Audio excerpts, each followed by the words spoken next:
Hello and welcome dear students. तो आज हम पढ़ने जा रहे हैं रिमाइंडर थ्योरम एंड वो चीज़ें जो आपने 10th में पढ़ी हैं पुरानी, कुछ वो चीज़ें भी आज हम डिस्कस करेंगे। ठीक है, तो बिल्कुल पहले तो स्टार्ट हम यहाँ से कर रहे हैं। ध्यान से देखें कि मान लेते हैं कोई एक नंबर है, कोई एक नंबर लेट से p। ठीक है, कोई एक नंबर है p, उसको मैं इस फॉर्म में लिख सकता हूँ। देखना ध्यान से, an plus B type. What, p को मैं लिख सकता हूँ an plus B type. What does it mean, देखते हैं। जैसे कई बार क्या होता है, तुमने देखा होगा कि नंबर्स ऐसे लिखे हुए हैं कि जो भाई मान लो p है ना, वो किस टाइप का है, 3n प्लस 2 टाइप। ऐसे लिखा हुआ है कि p जो है वो क्या है, 3n plus 2 type. Okay okay, तो इसका क्या मतलब होता है, 3n प्लस 2 टाइप होने का क्या मतलब होता है, ये हम थोड़ा सा आज डिस्कस करेंगे। अगर कोई भी नंबर इस टाइप का है 3n प्लस 2 टाइप, क्लियर, ऐसा अगर कोई भी नंबर आपको दिख रहा है और n क्या है, यहां पे इंटीजर है। ठीक है, n क्या है, इंटीजर। वैसे तो इंटीजर ही हैं सब, p a b ये भी इंटीजर्स ही हैं, लेकिन अभी फिलहाल के लिए समझो यहाँ पे जैसे यहाँ पे दिख रहा है आपको, ये जो n है अननोन है, तो ये क्या है, चीज है, इंटीजर है। ओके ओके, तो अब इसको ध्यान से समझने की कोशिश करते हैं कि जैसे p लिखा हुआ है an प्लस बी टाइप, है ना। p क्या लिखा हुआ है, an प्लस बी टाइप। तो व्हाट डज इट मीन, इसका मतलब होता है कि जब p को a से डिवाइड करूंगा, जब p को a से डिवाइड करूंगा तो रिमाइंडर कितना मिलेगा, b। जब p को a से डिवाइड करूंगा तो रिमाइंडर कितना मिलेगा, b फॉर बॉल। सही है, ओके। जैसे यहां पे लिखा हुआ है p किस टाइप का है, 3n प्लस 2 टाइप। कोई एक नंबर p है जो कि किस टाइप का है, 3n प्लस 2 टाइप। इसका मतलब मुझे ये पता चल गया कि जो p है ना, अगर p को 3 से डिवाइड कर दूं मैं तो रिमाइंडर कितना मिलेगा मुझे, 2। समझे, जब p को 3 से डिवाइड करूं तो रिमाइंडर कितना मिलेगा, 2। ओके, इसका मतलब ये है। तो वही चीज हमने यहां पे देखी कि ओके, कि remainder when p is divided by a is called what, b। Clear, मैंने इसको ऐसे लिख दिया कि remainder when p is divided by a is b। यहां से मुझे ये पता चल गया। ठीक है, इतना मेरे ख्याल से बहुत है, इतना जानना।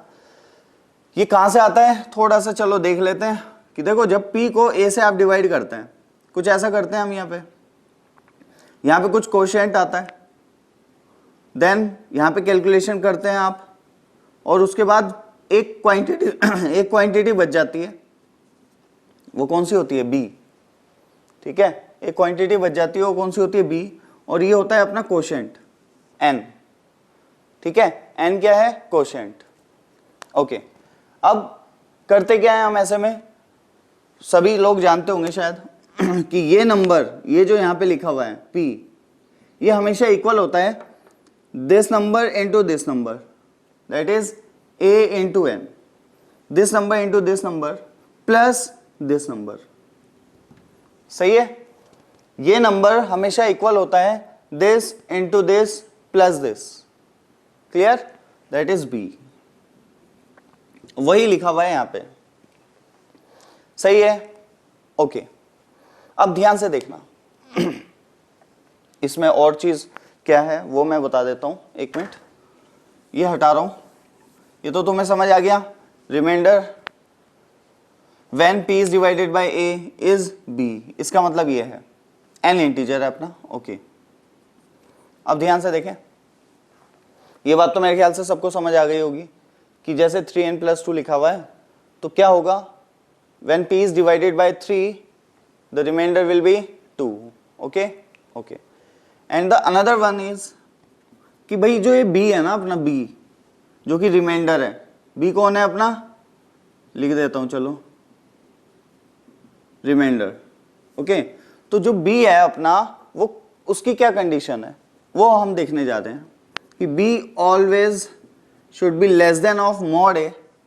ठीक है, हमेशा मॉड a, मतलब a नेगेटिव अगर है तो मॉड लगा दें आप उस पर। ओके, तो b जो होगा वो हमेशा मॉड a से छोटा होगा and always B greater than and equal to 0। तो रिमाइंडर बिल्कुल 0 भी हो सकता है, कोई टेंशन की बात नहीं है, या 0 से बड़ा ही होगा। ओके, इसका मतलब कि पॉजिटिव होना जरूरी हो जाता है, रिमाइंडर का कैसा होना, पॉजिटिव होना जरूरी हो जाता है। एंड रिमाइंडर कैसा होना चाहिए, इंटीजर होना चाहिए। ऐसा नहीं कि 5/2 रिमाइंडर है, ऐसा नहीं होता है, ठीक है। रिमाइंडर हमेशा कैसा होता है, इंटीजर, याद रखें।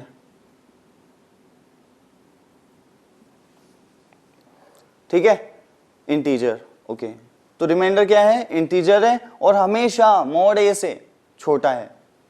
भाई जिस नंबर से आपने अपने p को डिवाइड किया है ना, उस नंबर से हमेशा रिमाइंडर क्या होगा, छोटा होगा, इक्वल भी नहीं हो सकता।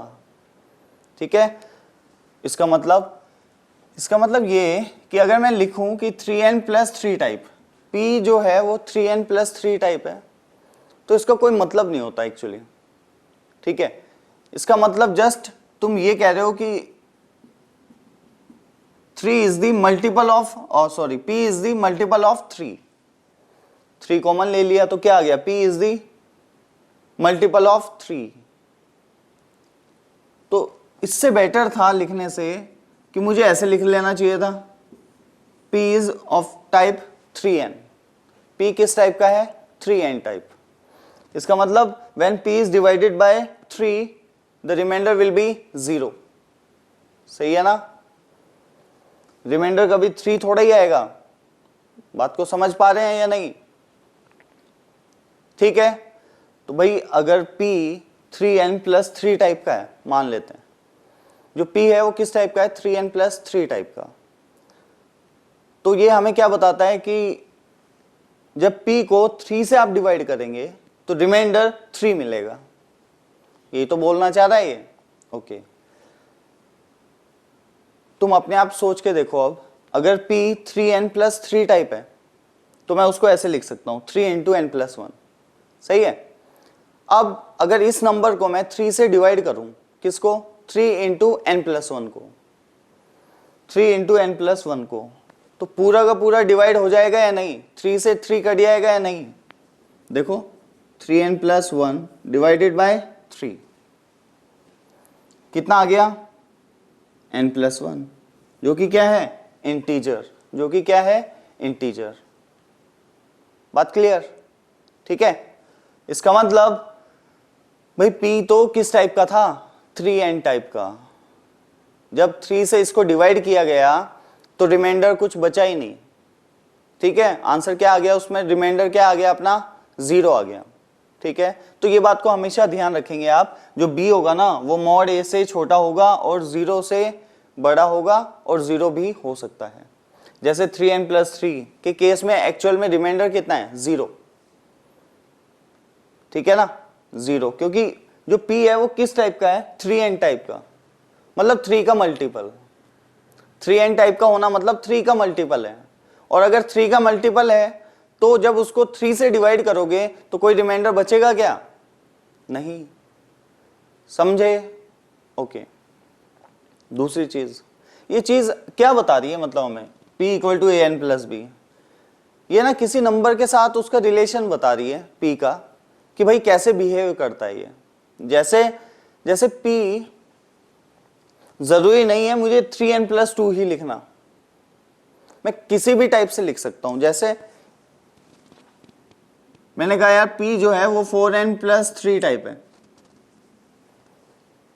क्या है, 4n+3 type. What does it mean, कि भाई p जो है ना उसको जब आप 4 से डिवाइड करते हो तो रिमाइंडर कितना आता है, 3।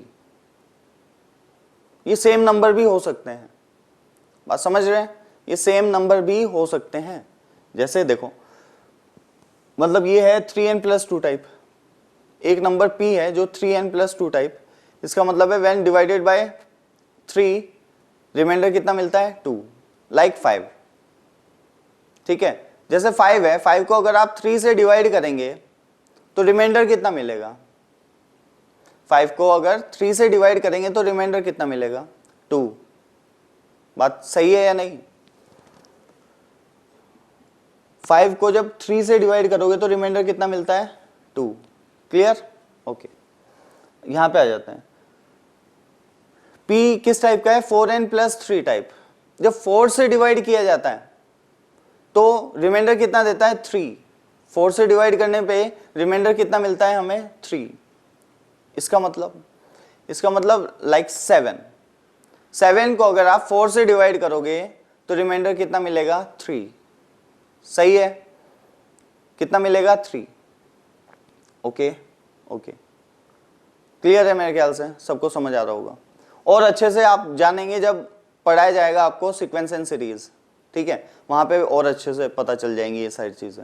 लेकिन अभी फिलहाल के लिए समझ आ गया होगा कि ये बिहेवियर बता रहा है इस नंबर के रेस्पेक्ट में, कि भाई जब 4 से इस नंबर को डिवाइड करूंगा तो रिमाइंडर कितना आएगा? 3। जब इस नंबर को 3 से डिवाइड करूंगा तो रिमाइंडर कितना आएगा? 2। समझ पा रहे हैं? तो ऐसे ही कभी भी किसी भी नंबर को आप किसी भी टाइप में लिख सकते हो। मतलब ये कि p 5n plus r type, और सेम p वही नंबर, या ऐसे देख लेते हैं, चलो किसी एक नंबर को ले लेते हैं, 16 को देखो मैं कितने तरीके से लिख सकता हूं। मान लो 16 है, 16 को सबसे पहले तो मैंने कहा 2n टाइप का है। ये कैसा है? 2n type. मतलब जब इसको 2 से डिवाइड किया जाता है तो रिमाइंडर कितना मिलता है? 0। तो इसे बोल दिया 2n प्लस 0 टाइप कह दो या 2n टाइप कह दो। ठीक है? ओके। अच्छा, अब 3 के फॉर्म में लिखते हैं, 3n। 16 को जब मैं 3 से डिवाइड करूंगा तो रिमाइंडर कितना मिलेगा? 1। ये तो समझ आता है सबको? ठीक है, तो रिमाइंडर तो निकाल लोगे ऐसे, ये आ गया 1। When 6 is divided by 3, we will get the remainder 1. Clear? Reminder क्या होगा? 1। देख लो ना, 15 प्लस 1 लिख सकता हूं या नहीं 16 को? क्या? 15 प्लस 1। 15 क्या है? 3 से डिविजिबल है या नहीं? 15 3 से डिविजिबल है, तो एक्स्ट्रा कितना बचा? 1। तो वही रिमाइंडर होता है, वही होता है रिमाइंडर। ओके, बिल्कुल। 3n plus 1 type. ओके, एक ने कहा बताओ 4n टाइप है क्या? 16 जब 4 से डिवाइड किया जाएगा तो रिमाइंडर कितना आएगा? 0। पूरा डिविजिबल हो जाता है। 16 डिवाइडेड बाय 4 इज 4। सही है? तो कोई रिमाइंडर बचा क्या? कोई एक्स्ट्रा क्वांटिटी आई? नहीं, आंसर आ गया, ये आ गया 0। 4n टाइप है। चलो 5n प्लस समथिंग में लिख के देखते हैं। क्या 5n प्लस समथिंग में लिख सकता हूं क्या? बिल्कुल लिख सकते हो। तो जब 16 को 5 से डिवाइड किया गया तो रिमाइंडर क्या आएगा? फिर मैंने ऐसे सोचा कि 16 के पास में ओके 15 है, और 15 प्लस 1, ठीक है, और 15 इज डिविजिबल बाय 5। 15 क्या है? Divisible by 5। तो एक्स्ट्रा कितना बचा? 1। 15 प्लस 1 लिखा था ना आपने 16 को, तो 15 तो 5 से डिविजिबल है, तो एक्स्ट्रा कितना है? 1। तो वही रिमाइंडर होता है प्लस 1। ओके, 7n ले लेते हैं। चलो अब 7n, 7 से जब डिवाइड करूं तो क्या आएगा भाई? जब 7 से डिवाइड करूंगा तो फिर मैंने ऐसे सोचा कि यार 7 2 14, और 14 प्लस 2 कितना हो गया? 16। ओके, तो 14 तो 7 से डिविजिबल है, एक्स्ट्रा क्वांटिटी कितनी है? 2। तो वही रिमाइंडर है, दैट इज 2। तो 7n प्लस 2 टाइप। तो एक ही नंबर को कई फॉर्म में लिख सकते हैं, ये तो इस पे डिपेंड करेगा। यहां पे कुछ भी ले लो, 9 ले लो, चलो भाई 9 ले लिया। 16 को जब 9 से डिवाइड करोगे तो क्या करें? उससे छोटा नंबर ढूंढो जल्दी से जो 9 से डिविजिबल हो। तो सीधा 9 ही है, क्योंकि 9 2 तो 18 होते हैं, 16 से बड़ा हो जाएगा, तो उससे छोटा नंबर ढूंढे, दैट इज 9। ओके, तो 16 को 9 की फॉर्म में कैसे लिख सकता हूं भाई मैं? कि 9 प्लस 7, क्या? 9 प्लस 7 कितना होता है? 16। तो 9 तो 9 से डिवाइड हो जाएगा, लेकिन एक्स्ट्रा कितना रह जाएगा? 7। तो 7 को क्या बोल दूंगा मैं? रिमाइंडर। ओके, या जो आपका तरीका है आप डिवाइड करके देखते हैं और बाद में जो भी बचा उसे बोल देते हैं रिमाइंडर, तो उससे भी करके देख सकते हो, वो तुम्हारी विषय। मैंने तो तुम्हें बता दिया कि भाई किसी भी फॉर्म में लिखा जा सकता है, सही है ना। एक ही नंबर 16 को मैं 2n+0 भी लिख सकता हूँ, 3n+1 भी लिख सकता हूँ, 4n भी लिख सकता हूँ, 5n+1 भी लिख सकता हूँ, 7n+2 भी लिख सकता हूँ, 9n+7 भी लिख सकता हूँ। क्लियर? Okay okay. तो कभी भी अब ऐसे ध्यान रखना है कि कोई भी नंबर अगर इस फॉर्म में लिखा हुआ है an+b टाइप, तो आप एकदम उसे कैसे ऑब्जर्व करोगे कि अच्छा इस नंबर की ये क्वालिटी है कि जब ये a से डिवाइड किया जाता है तो रिमाइंडर b मिलता है। ठीक है? ओके। जैसे यहां पे लिखा हुआ था 3n+2, तो मुझे एकदम से पता चल गया ये किस टाइप का नंबर है। जब इस नंबर को ना 3 से डिवाइड करूंगा तो 2 मिलेगा, तो एकदम मुझे पता चल गया है तो ये 5 टाइप का है, या तो ये 11 टाइप का है, या तो ये 7 टाइप का है। भाई जैसे 5 हो गया, 7 हो गया, ठीक है, कौन 5 हो गया, 7 हो गया, 11 हो गया, ये सभी, या एक और ले लो, चलो 15 हो गया, सॉरी 14 हो गया। ठीक है, तो ये जितने ही मैंने अभी बोले कौन कौन, 5, 7, 11, 14, ये सभी ऐसे नंबर हैं जब 3 से डिवाइड किया जाता है इनको तो रिमाइंडर क्या मिलता है, 2। तो अगर लिखा हुआ है P इज 3n+2 टाइप, तो वो इन नंबर्स में से कुछ भी हो सकता है, और भी आगे भी होंगे। मैं तो जस्ट 14 तक गया हूं, अभी और भी बाकी हैं। सही है? जैसे 17, सही है, जैसे 20, तो और भी ऐसे आते रहेंगे। इन सभी नंबर की क्या प्रॉपर्टी है कि जब ये 3 से डिवाइड किए जाते हैं तो रिमाइंडर 2 मिलता है। ठीक है, तो ये थी खास बात इसकी an+b टाइप की। अब मैं तुम्हें और थोड़ा सा कुछ बताने जा रहा हूं। इतना तो तुम्हें समझ आ रहा होगा। एक बात और देखो कि जो b है ना वो हमेशा इस नंबर से छोटा है। देखो यहाँ 2 है तो यहाँ 0 है, यहाँ 3 है तो यहाँ 1 है, 4 0 5 1 7 2 9 7, हमेशा इस नंबर से छोटा होगा। ठीक है, अगर कभी इस नंबर के बराबर हुआ या इस नंबर से बड़ा हुआ तो क्या करते हैं, उसका क्या मतलब होता है। ठीक है, तो वो मैं तुम्हें बता रहा हूं। तो उसे रिमाइंडर नहीं बोलते, ये ध्यान रखें। अगर कभी ऐसा लिखा हुआ भी है ना तो उसको रिमाइंडर नहीं बोलेंगे। तो मैं अभी बताता हूं तुम्हें वो सारी कहानी। इतना मेरे ख्याल से समझ आ गया होगा कि किसी भी नंबर को हम an+b टाइप में लिख सकते हैं, और वहां पे a कुछ भी हो सकता है, बस इंटीजर होगा। 2 भी हो सकता है, 3 4 5 6 7, कुछ भी हो सकता है। ठीक है, ओके, तो मैं मिटा रहा हूं इसको अभी, और फिर आगे देखते हैं कि अगर वो नंबर जो ये फॉर्म लिखी हुई है वो a जो b है ना अपना, वो a के जितना हो जाए या a से बड़ा हो जाए तो क्या होता है। तो जैसे तुम्हें ऐसा दिया हुआ है, मान लेते हैं कि एक नंबर p है जो कि 4n+7 टाइप है। क्या लिखा हुआ है, 4n+7।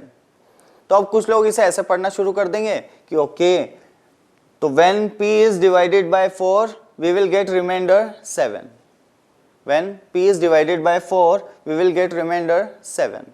तो ये बिल्कुल सही नहीं है, ध्यान से समझना आप। इस 4n को लिखने का मतलब समझो पहले। इस 4n को लिखने से पता चलता है ये एक क्वांटिटी है जो कि 4 की मल्टीपल है। 4n लिखने इसका बस यही मतलब है।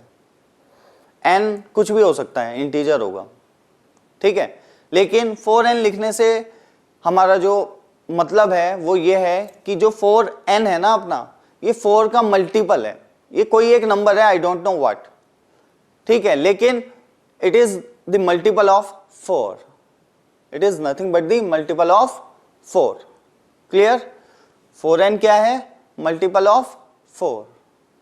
Clear? Okay, now see, 4n लिखने का सिर्फ यही मतलब है ना कि मल्टीपल ऑफ 4 है। बात सही है ना? ओके, ध्यान से देखना। 7 को क्या मैं लिख सकता हूं, 4+3। क्या लिख सकता हूं, 4+3। इसकी फॉर्म में बनाया मैंने। जब नंबर यहां पे लिखा हुआ नंबर इस नंबर से बड़ा हो तो हम क्या करते हैं, इसको इसकी फॉर्म में लिखते हैं जो यहां पे लिखा है। तो मैंने 7 को कैसे लिखा, 4+3। इससे क्या फायदा हुआ देखना, यहां से 4 कॉमन ले लो, ये आ गया n+1 + 3। अब भाई n तो कुछ भी हो सकता है ना, लेकिन इंटीजर होगा, तो n+1 भी तो इंटीजर होगा, सही है। ओके, ध्यान से। अब n+1 का एक अलग नाम दे रहा हूं, कैपिटल N दे दूं। ये जो n+1 था अपना, इसको मैंने क्या नाम दे दिया, कैपिटल N। क्लियर? ओके, और 3 को एज इट इज रहने दिया। तो फाइनली p किस में चेंज हो गया, 4 × n, मल्टीपल ऑफ 4।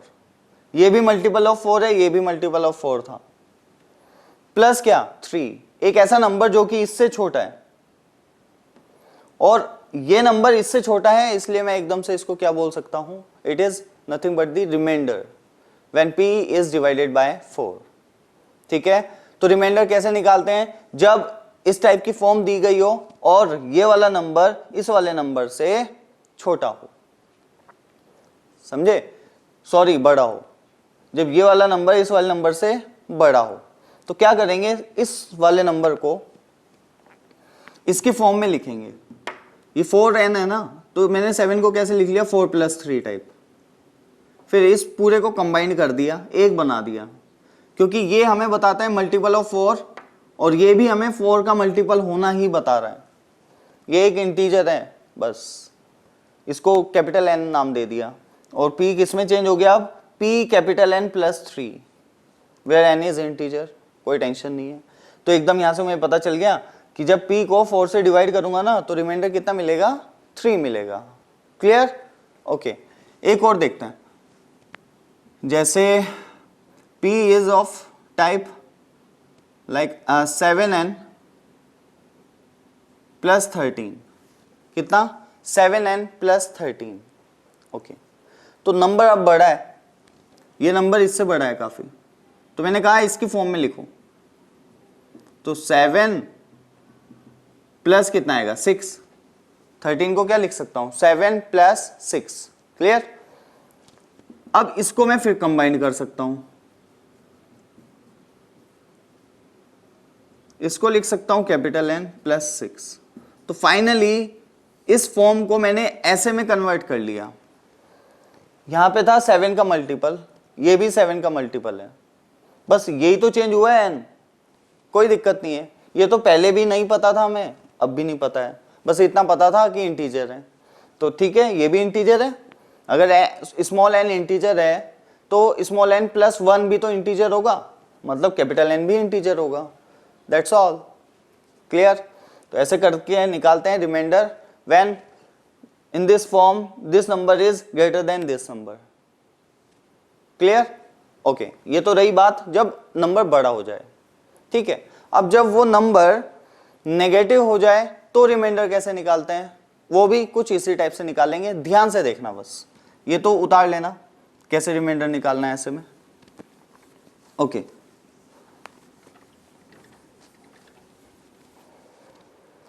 देखो मान लो ये p लिखा हुआ है अपना, और इसको मैं ऐसे लिख दूं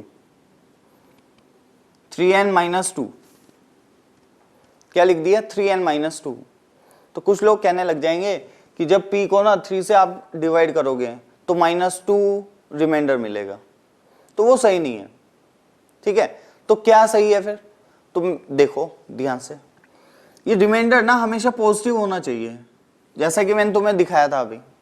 मैंने क्या लिखा था, b should be greater than और equal to 0 but less than mod of a, सही है ना, but less than mod of a, ऐसा कुछ लिखा था। तो greater than and equal to 0, इसका मतलब तो तुम्हें समझ आता ही होगा, इसका मतलब 0 से बड़ा होना चाहिए, या 0 भी होगा तो चलेगा। ठीक है, क्या जो b है वो 0 से बड़ा होना चाहिए या 0 भी होगा तो चलेगा। ओके, और जो b है वो कैसा होना चाहिए, इंटीजर भी होना चाहिए, वो भी मैंने लिखवाया था अभी आपको। ओके, लेकिन ये तो नेगेटिव है, तो अब कुछ लोग कहेंगे कि ओके कोई दिक्कत नहीं है, 2 होगा फिर रिमाइंडर क्या होगा, 2 होगा, तो 2 भी नहीं है। तो करते कैसे हैं वो देखो, जैसे कि मैंने तुम्हें बताया, यहां पे 3n लिखने का जस्ट मतलब जो है ये दिखाना है कि यहाँ पे जो नंबर लिखा है वो 3 का मल्टीपल है, बस ये दिखाना है और कुछ नहीं, ठीक है ना। तो मैंने कहा चलो ऐसा कर लो कि पूरे नंबर देखो 3n, अब -2 को ना 3 की फॉर्म में लिखिए आप, इन फॉर्म ऑफ 3। -2 को कैसे लिखो, फॉर्म ऑफ 3, या 3 बनाओ, समझना मेरी बात, या तो 3 बनाओ, -2 को -3 बनाओ, मतलब 3 नहीं -3। देखो कैसे बना सकता हूं, देखो -2 लिखा है, मैंने क्या किया, एक माइनस और कर दिया इसमें, और +1, -1 +1 किया, तो क्वांटिटी पे तो कोई इफेक्ट नहीं पड़ा, लेकिन मुझे फायदा हो गया। क्या, मैंने इसको कंबाइन करके लिख दिया, ये हो गया 3n - 3 टाइप, और लास्ट में क्या लिखा है, +1। तो इसको मैं 3 कॉमन ले सकता हूं और लिख सकता हूं n - 1 + 1, 3 times of n - 1 + 1, right. अब ये क्वांटिटी भी हमें क्या दिखा रही है, this number is multiple of 3, this number is multiple of 3, और ये भी क्या बता रहा था, मल्टीपल ऑफ 3। तो मैंने इसको ओवरऑल एक नया नाम दिया n - 1 को, कैपिटल N। जैसे कि यहां पे n इंटीजर था, यहां पे भी कैपिटल N इंटीजर है। बाकी क्या बचा, +1, बाकी क्या बचा, +1, ठीक है। तो बिल्कुल यही आपका हमेशा क्या हो जाएगा, रिमाइंडर, यही क्या होगा, रिमाइंडर। Clear, okay. तो हमेशा पॉजिटिव बनाना है, अगर नेगेटिव है तो आप क्या करो, उस नंबर को इस नंबर की फॉर्म में चेंज करो, तो अपने आप रिमाइंडर कैसा बन जाएगा, पॉजिटिव। एक और एग्जांपल, 7n - 6 नहीं, -4 ले लो, चलो 7n - 4, ठीक है। तो अभी आपको रिमाइंडर निकालना है। कुछ लोग बोल देंगे -4 या 4, वो गलत हो जाएगा। तो कैसे करना है, मैंने बताया इस नंबर को आपको इसकी फॉर्म में चेंज करना है। तो कैसे करें, कितने की कमी है इसमें, 3 की। तो मैंने क्या किया, -3 और +3, इन दोनों को कंबाइन करो, कितना आएगा, 7n - 7 + 3। इसको लिख सकता हूं 7 कैपिटल N + 3। ये कोई नंबर था P, तो फाइनली P किस टाइप का आ गया, 7 कैपिटल N + 3। और 7 कैपिटल N क्या बताता है कि इट इज मल्टीपल ऑफ 7 और फिर +3, मतलब P एक ऐसा नंबर है फाइनली, जब 7 से डिवाइड किया जाता है तो रिमाइंडर कितना देता है, 3, ठीक है, जो कि 7 से छोटा है। ओके ओके, एक और मान लेते हैं, लेट्स से 7n - 12, इस बार लिखा है 7n - 12। तो आप तो कह रहे हैं कि 7 की फॉर्म में चेंज करना है, ठीक है ना। तो एक बंदे ने ऐसे किया, 7n - 7 - 5, 12 को लिख सकता हूं -7 - 5। अब इसको कंबाइन करके उसने बोल दिया कैपिटल N -5, ठीक है, 7n - 5। लेकिन अब भी नंबर कैसा है, नेगेटिव, नंबर कैसा है, नेगेटिव। तो जब तक पॉजिटिव ना बने तब तक कुछ ना कुछ करते जाओ। जैसे फिर से 7 के नया मल्टीपल बनाऊंगा, कैसे, 5 को 7 में कन्वर्ट करूंगा, कैसे, -2 + 2, ये कितना हो गया, 7, तो 7n - 7 + 2, 7 × n -7, ठीक है, माइनस क्या है, 7 + 2। इस पूरे को मैंने बोल दिया यस, ये तो मल्टीपल ऑफ n है, सॉरी मल्टीपल ऑफ 7 है, ठीक है, कोई बात नहीं, नया वेरिएबल या नया नाम दे दो इसको, इसको दे दिया n डैश, प्लस में क्या बचा, 2। तो p को 7n - 12 को मैंने कैसे कन्वर्ट कर लिया, देखना अभी ध्यान से, और एक और इजी ट्रिक बताऊंगा अभी। तो 7n - 12 था, तो 7n - 7 - 5, ठीक, ओके। फिर मैंने कहा यार इसको कंबाइन कर दो, मल्टीपल ऑफ 7 हो जाएगा, क्या बचेगा, एक मिनट, ओके, इसको कंबाइन किया ना तो क्या बचा, -5। अब -5 फिर से नेगेटिव आ रहा था, तो मैंने उसको फिर से 7 की फॉर्म में कन्वर्ट करने की कोशिश की। कैसे? -2 + 2 करके, ठीक है, क्या, -2 + 2 करके, ओके, एंड देन ये बन गया 7 -7, तो 7 capital N -7 is 7 into n-1 + 2, तो इसका एक अलग नाम दिया n' + 2, तो 7 n' + 2 आंसर आ गया। ठीक है, ये तो था, ठीक है, मैंने बता दिया जैसे बताया। दूसरा और तरीका देखो, एक और इसी क्वेश्चन के लिए, तो ध्यान से देखो, मैं ये कह रहा हूं भाई कि जरूरी भी नहीं है कि आप 7 में ही चेंज करो, 7 के मल्टीपल में भी चेंज कर लोगे तो चलेगा, सही है ना, 7 के मल्टीपल में भी चेंज कर लोगे तो चलेगा। जैसे जैसे मैं ये कह रहा हूं कि यार ऐसे समझो, 14 में चेंज करता हूं, अगर यहां पे 14 हो जाए ना तो मजा आ जाए। कैसे होगा देखना, मैं क्या कर रहा हूं, 7n - 12 -2 + 2, मैंने क्या किया, -2 + 2, क्या फायदा हुआ, मैंने लिख दिया 7n - 14 इसको, और लिख दिया +2, तो 7n - 14 + 2, क्लियर, ओके। अब इसको मैं लिख सकता हूं मल्टीपल ऑफ 7, देख लो, 7n, yes, multiple of 7, 14 is also multiple of 7, सही है, तो पूरे का नाम दे सकता हूं मैं, पूरे को बोल सकता हूं कि यार ये पूरा तो मल्टीपल ऑफ 7 है। मल्टीपल ऑफ 7 कैसे लिखा जाता है, 7n, ठीक है, और लास्ट में क्या लिखा है, +2, तो बात खत्म हो गई, आंसर आ गया 7n + 2, मतलब रिमाइंडर कितना आ गया, 2 आ गया। क्लियर गाइज, ओके, तो मेरे ख्याल से यहां तक सबको समझ आ ही गया होगा। अभी एक चीज और बता रहा हूं, वो क्या चीज है, वो ये है कि इस क्वेश्चन को उतार लेना इनको, ठीक है, मैं हटा रहा हूं।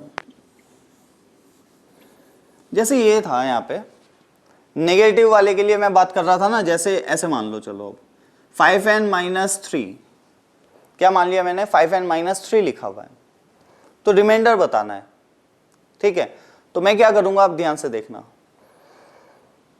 जब भी नेगेटिव हो ना, तो मैंने एक तो तुम्हें अभी बताया, उस तरीके से करके बताता हूं जल्दी, कि भाई 5 में चेंज करो, तो -3 - 2 + 2, ये कितना हो गया, 5n - 5 + 2, कितना हो गया, 5 कैपिटल N + 2, तो रिमाइंडर इज 2, ऐसे किया जाता है। Clear, okay. दूसरा तरीका मैं क्या बोल रहा हूं, कितना आया रिमाइंडर, 2, तो कभी भी अगर आपको ऐसा कुछ दिया जाए, ठीक है, जहां पे ये वाला नंबर कैसा हो, नेगेटिव, तो आप क्या करें, सिंपल इसमें से ये माइनस कर दो, दैट इज 5 - 3, कितना आ गया, 2, यही रिमाइंडर होता है, सही बात है, 5 - 3 कितना आ गया, 2, यही रिमाइंडर होगा। Okay, clear, okay. अच्छा, अब एक ने क्या किया, 5n - 8 दिया हुआ था और 5 में से 8 माइनस कर दिया, तो -3 आ गया, तो वो भी गलत हो जाएगा।